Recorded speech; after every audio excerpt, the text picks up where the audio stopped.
So welcome to this video. What I wanted to do in here is talk about some of the movement that we have just through our shoulders and to encourage your combinations to be a little bit, I suppose, more lively and closer to what they kind of could and should be if you were to come to spar.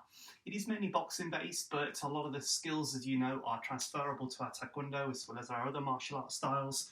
So put yourself into a guard position, right leg back, left leg forwards, and your hands are just going to be in a standard guard. And the idea is just going to work off a jab. We're going to shoulder drop, shoulder drop's the main principle, maybe I should have mentioned that at the start.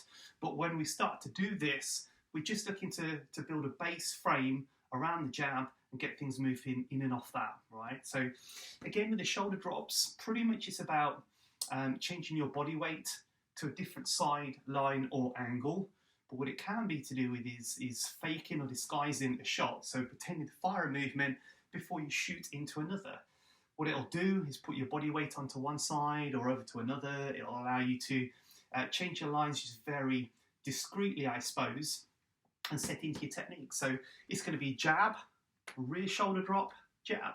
First drill. So pop out a jab for me, just nice and straight. Recoil it, but pretend to go as if you're going to go over on the right hand, shoulder drop on the one, and then fire in the other.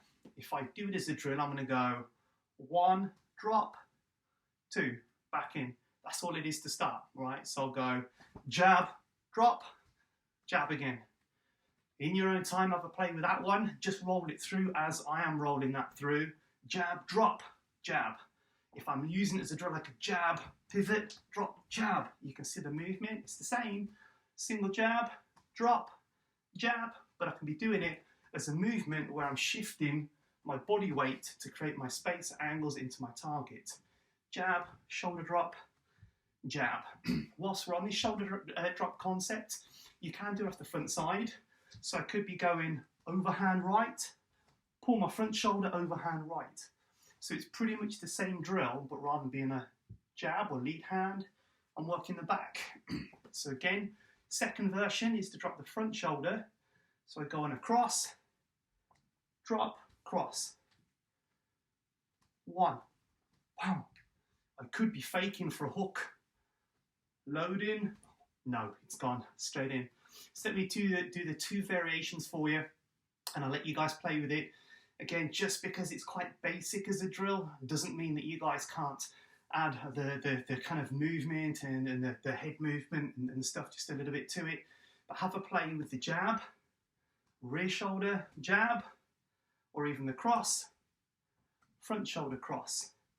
If you want to have a play on the combinations, have a go at dropping, boom, and popping it in. Can you see it? 1, ooh, boom, firing it in. You see my head's moving just very slightly in between the techniques. Make sure there's a bit of fluidity. Have a play into the air, work it on bags and pads. And next time you spar, that's a good one to try. Catches everybody out.